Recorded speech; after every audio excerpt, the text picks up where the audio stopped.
gabayga jacaylka ku soo dhawaada waxaana tiriyay maxamed cumar dage wuxuuna u tiriyay gabadh heer nugaaleeda isagoo qorraxay jooga intuu xagga u socotay gabadha sarkaan ay soo ballameen iyo isagoo qorraxay jooga wiil aynu heerabto u nahay yaa yimid oo cidii ka yimid war gabadha bal ka warramiyo ina cismaanahayd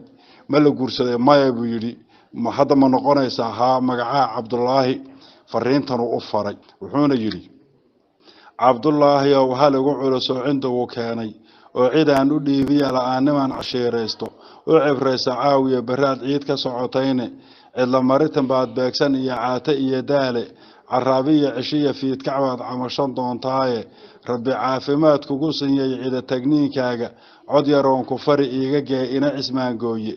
gabay wuxuu carceeraa inaad dhabo codaysaaye mar haddaad cadkaas oo la mareeceema uga yeesho carfi iyo wuxuu sheeg lahaa malaha ceebowye codka doole sida sheekh cilmi la calowna haw yeelin adoo caabuqtare sii wado caynha laga naadsho abtow caawi maasada adaan ku cawaansaday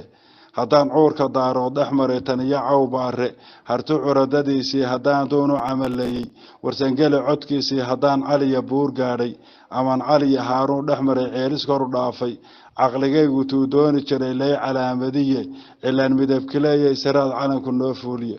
kuman curatay kumanyaal candhale caarad iyo qaalmo caalweyn lo-aad oo dhan iyo ari camuudaasa 20 gamaan laga dhigo wada casaawiira culuf dahaba daaraha camiran cadayn idaylkeedba cafi eeba mooye wixii calaf adduun yaala cishe kale kuma doorsadeen carab la moodiye calaf lagama toobsado wuxuu caadil ku qoray cagtu meelay mari eebaha yaa ku caalimahe ariga jirtaan doonayaa inaan cusleeyaaye adceed subax la moodiyay intaan soo caraabayo yaan lagugu caameen qabiil carafta ka gooya